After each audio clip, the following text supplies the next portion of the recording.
What's up, y'all? It's your girl, KISHSHANA, and I am back for another shot of vitamin K. Hold on, y'all ready?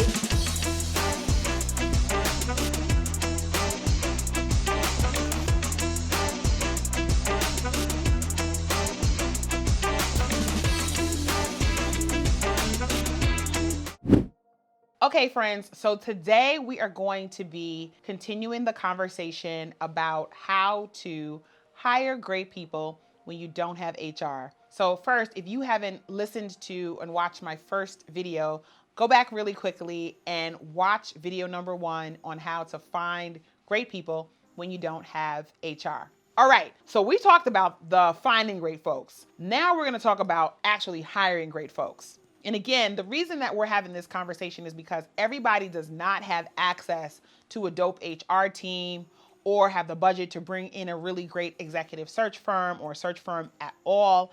And so some of us have to like DIY this darn thing.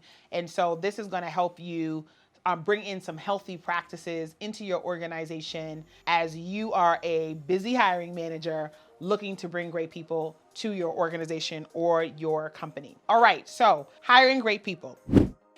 And so now I want you to think about a couple of things as you explore how to hire great people. So by the time you get to this step, you are thinking about the pool of folks that you're working with. And so you might have heard me talk before about making sure that your pool is diverse. And one of the ways your candidate pool can be diverse is to ensure that you imagine an Olympic-sized pool and not a kiddie pool, okay?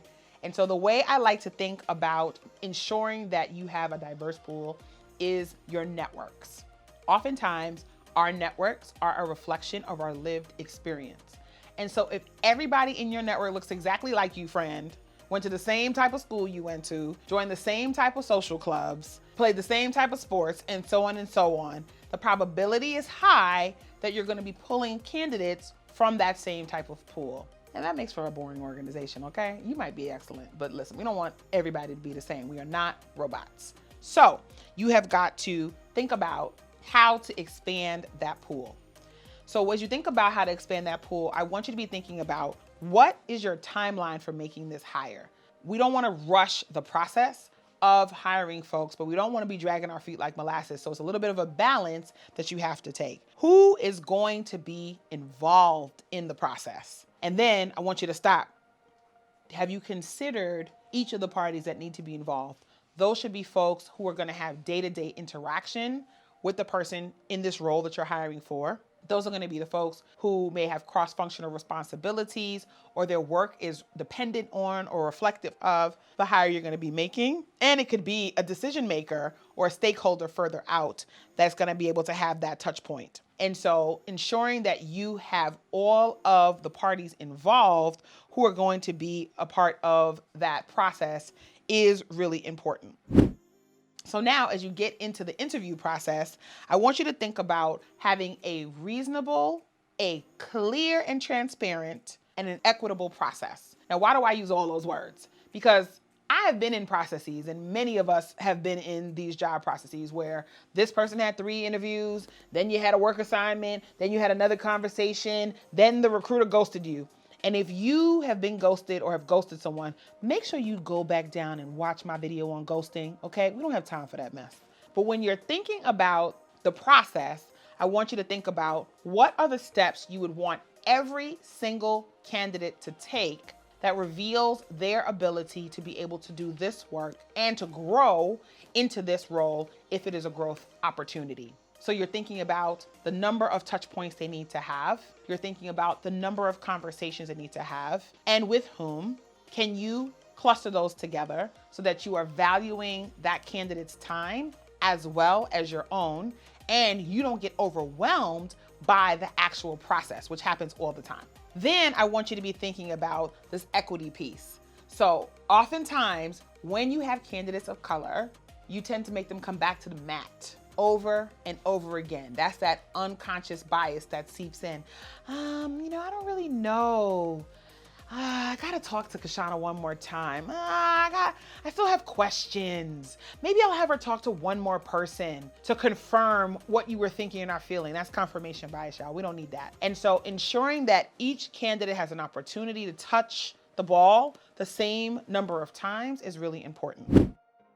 And then I want you to be able to test the work. Now, here's where we get it twisted, okay? I'm yelling, okay?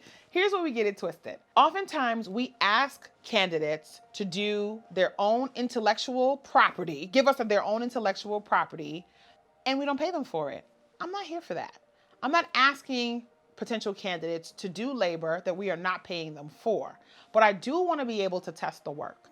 And so if the position is event planning, for example, and you have somebody coming in to fill in that role, and you have an event that y'all do every year, maybe asking them to take a look at years past and to assess things that they could have done differently or would have wanted to try differently, or trends that they were seeing, or places that they would be curious about exploring for opportunities to shift or grow, is a really good way to test the work. Looking at the routines, looking at the process, looking at the players that were involved, are opportunities to be able to really dig into their ability to apply what they know in the context of your organization with the information you have given them in real time. Asking them to plan out the strategy for the events for the next 3 years, that's a no.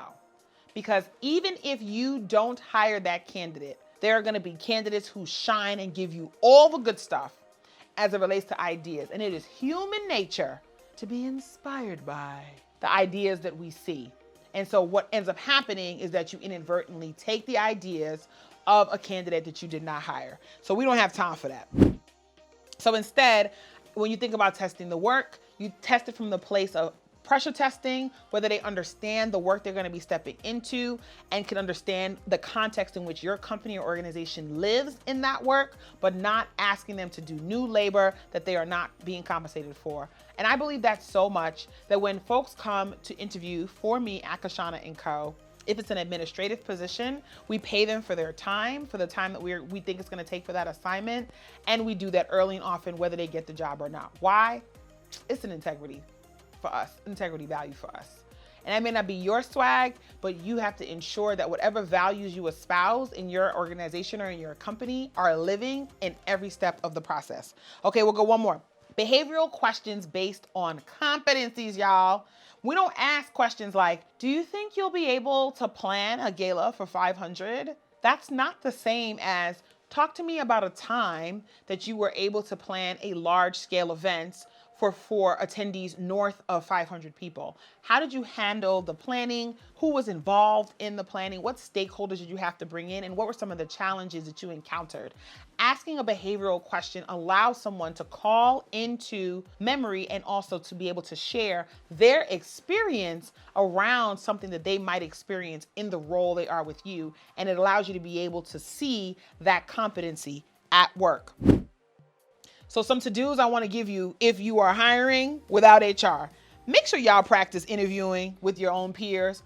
I can't tell you how many times I have come into an interview situation when I was actually in the job market, y'all, and the folks I was interviewing with didn't know nothing about the job, about what they were getting into. And I'm looking at them and they're looking at me and we're looking at each other, just fumbling over the questions. I haven't seen it until the minute they sat down. Don't be them. Practice, y'all. Have an opportunity to do a run through of the interview day if you choose to do one, or interview week if you choose to do it, so that everybody who is involved feels comfortable with what we're going to be talking with potential team members about.